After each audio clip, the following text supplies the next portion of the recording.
We all know that the days of working for the same firm for 25, 30 years, getting the gold watch and then retiring gracefully, we know those days are well and truly over, not least because we're all aware that we live in a highly dynamic, ever-changing world.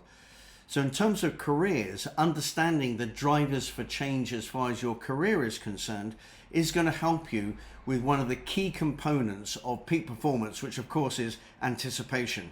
Hello, my name is Stephen Wright. I'm a career coach here at Career Mentor, and we help high-performing financial services professionals make their next smart career move. So I think there are 7 drivers of change in your career that we can look at. Let's get right into them now. The first is your ability to add value. As your career develops, as your experience develops, so then does your ability to add value to the business that you're in, to the market that you're in as well. And if what you're doing remains relevant, then you're going to be in demand. However, it might be the case that things do change, and perhaps there's a perception that the price that you're charging for the value that you're adding is deemed too high by the organizations that you're working for. Those organizations might find different, less expensive ways to meet their business needs, perhaps by hiring juniors who are less expensive, maybe outsourcing using AI and automation. So it is true that your ability to add value will develop over time, but you need to make sure, of course, that it remains relevant and demand and at a price that the market wants to afford. Second thing to think about is your stage of life. Just the other day, I had a message in LinkedIn from somebody who said that he was going to retire in 2 or 3 years' time and wanted to establish himself as a non-executive board director. So he was clearly at the end of his career. His priorities had changed, and that's what he wanted to do. So at the beginning of your career, it's all about gaining traction, building your skills, developing your ability to add value. There may well come a point in your career when you're in absolute prime. You've got the drive and the energy and the skills and the personal power to add huge amounts of value.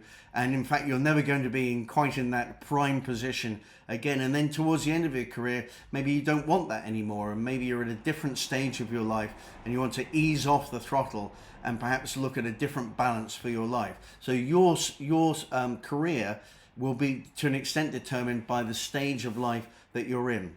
Next point to talk about is technology, and I don't need to go on about this too much, but clearly the impact of technology has had massive changes in the way in which people work. It's made some jobs completely redundant because we don't need anybody to do that. We can have machines doing that, but also it's created opportunity in new areas as well. So technology will create change as far as careers are concerned.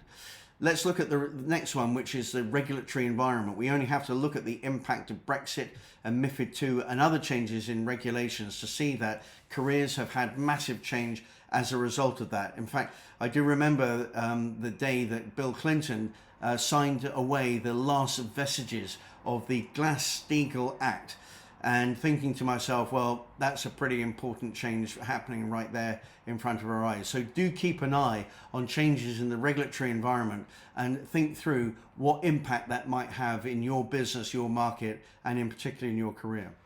Now we come to the idea of culture. Now we can talk about culture in a more broad sense, but let's look at it from a micro point of view.